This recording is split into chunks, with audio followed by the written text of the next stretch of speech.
బద్రీనాథ్ ఆలయ రహస్యాలు మరియు బద్రీనాథ్ గుడి తాళాల విశేషాలు, ఇంకా బద్రీనాథ్ యాత్ర వల్ల కలిగే ప్రయోజనాలు తెలుసుకుందాం. బద్రీనాథ్ ఆలయం భారతదేశంలోని ఉత్తరాఖండ్లో బద్రీనాథ్ పట్టణంలో ఉన్న ఒక హిందూ దేవాలయం. ఈ పట్టణం సముద్ర మట్టానికి 3133 మీటర్ల ఎత్తులో గర్వాల్ హిమాలయాల్లో ఉంది.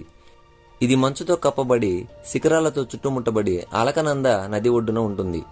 హిందూ మతంలో అత్యంత పవిత్రమైన తీర్థయాత్రలుగా పరిగణించబడే 4 చార్ధామ్ యాత్రలలో ఇది ఒకటి. ఈ ఆలయం విష్ణువుకు అంకితం చేయబడింది మరియు దీనిని 9వ శతాబ్దంలో హిందూ తత్వవేత్త మరియు వేదాంతవేత్త అయిన ఆదిశంకరుడు నిర్మించాడని నమ్ముతారు. బద్రీనాథ్ ఆలయ చరిత్ర పురాతన కాలం నాటిది. పురాణాల ప్రకారం ఈ ఆలయాన్ని క్రీస్తు శకం 9వ శతాబ్దంలో ఆదిశంకరులు నిర్మించారు. ఆదిశంకరుడు భారతదేశంలో హిందూ మతం పునరుద్ధరణకు కారణమైన వేదాంతవేత్త. అతను సమీపంలోని అలకనంద నదిలో కనుగొన్న విష్ణువు యొక్క నల్లరాతి విగ్రహాన్ని ప్రతిష్ఠించడానికి